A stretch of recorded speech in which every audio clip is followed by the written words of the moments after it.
Ben, ça se passe, comme partout en France, bizarrement. À la fois, on est dans l'inquiétude comme tout le monde. On est extrêmement mobilisé. Là, on a appelé tous les confrères pour voir comment ils étaient organisés, comment ils étaient, et tous nous disent qu'ils sont sur le pont, qu'ils sont prêts à assurer cette vague qui va arriver dans les jours qui viennent. Aujourd'hui, c'est un peu paradoxal, hein.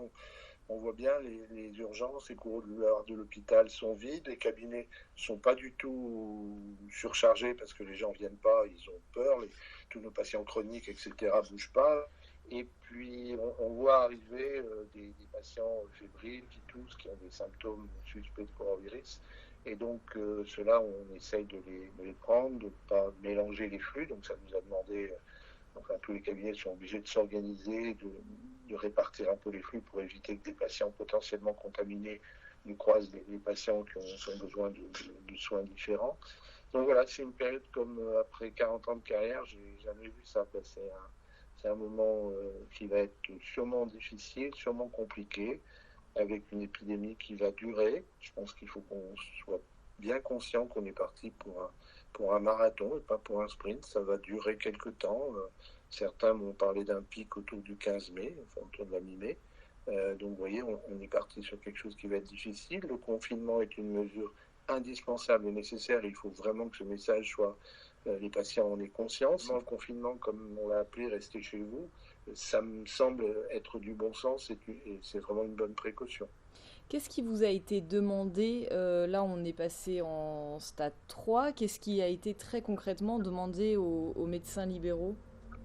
Donc là, on a beaucoup travaillé et c'est vrai qu'on a des relations excellentes localement entre l'ARS, la caisse primaire, les hôpitaux, la direction de l'hôpital, les médecins hospitaliers, les infectiologues là, qui font un boulot énorme depuis quelques temps. Il faut vraiment saluer et se rendre compte de la chance qu'on a d'avoir des professionnels à la fois de ce niveau, de cette qualité, mais surtout de cette disponibilité, de cet engagement, parfois à leur risque, hein, parce que c'est pas anodin pour eux.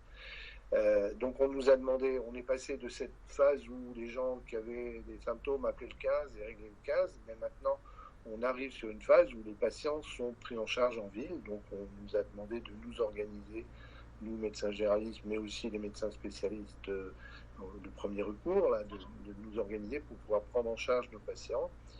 On a demandé aux médecins spécialistes de limiter leur activité aux strictes urgences, de façon à ce que des lits ne soient pas occupés. Dans les établissements de soins privés, là, ils ont arrêté les blocs opératoires pour que si l'épidémie arrive et qu'il y ait besoin de place, il reste des places disponibles dans les lits. Voilà, on nous a demandé d'être présents et on l'est. On nous a demandé d'être efficace avec les patients et d'être humain et on va essayer de l'être et on l'est.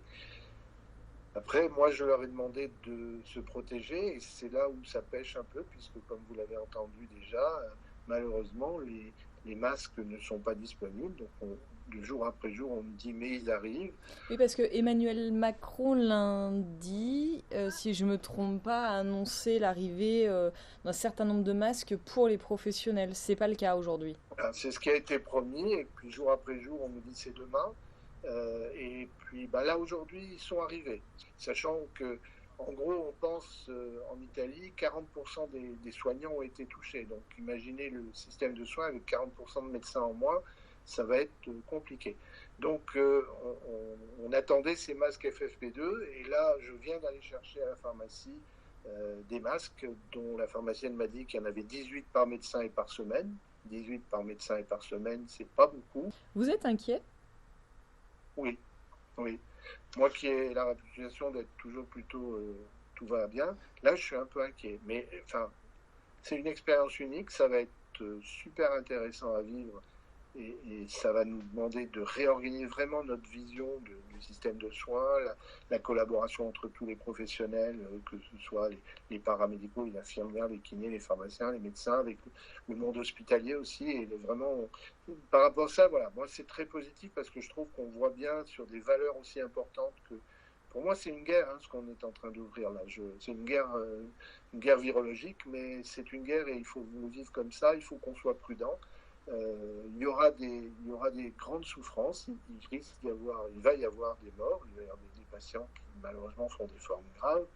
Donc voilà, je suis inquiet. Après, j'ai confiance dans mes confrères. Je sais qu'ils vont faire tout ce qu'il faut, qu'on va se battre ensemble, qu'on va savoir s'organiser, qu'on va savoir prendre en charge les patients et qu'on fera au mieux. Donc voilà, mon inquiétude est nuancée par l'espoir que j'ai dans ma profession et dans mes confrères.